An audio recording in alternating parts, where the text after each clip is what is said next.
เม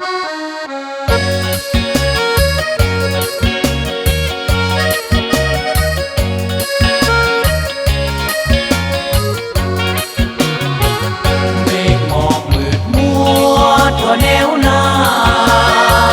มืดหัวตาแต่สองมือกำปืนยืนจองเตรียมพร้อมหน้าที่พิทักษ์เพื่อปกปัก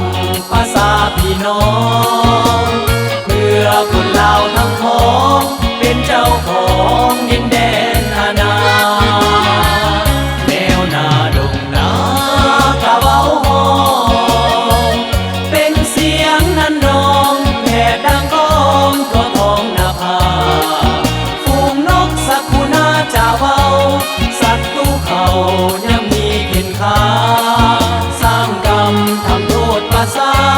ภาพเต็มตาแค้นทั้งหัวใจส่งเสียงเพลงแขนกายพวกอายขออวยพรใส่ถึงขวัญใจน้องนางแนวหลังแม้นหากมีพอดกัน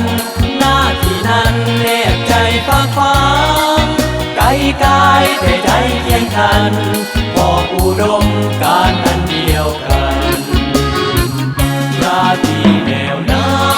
เดือนดาวแจ้งเป็นแสงประกายอาบพาไปทั่วทางที่มันในจิตใจเฮาสดชื่นได้ยืนอยู่ภูมิฐานเหล่านั้นเป็นเกียรติในป่าวัดการมอบสีวันเสิร์ชสู่ศาลา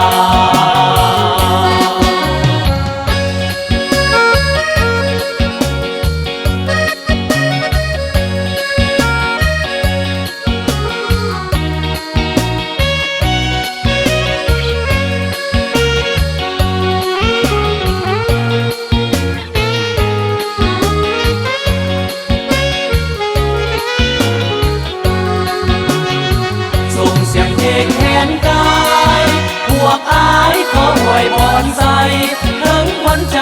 น้องนางแนวหลังแม้นหากมีพอดกันหน้าที่นั้นแนบใจฝากฟังไกลกายแต่ใจเคียงกันพออุดมการอันเดียวกันราตรีแนวหน้าเดือนดาวแจ้ง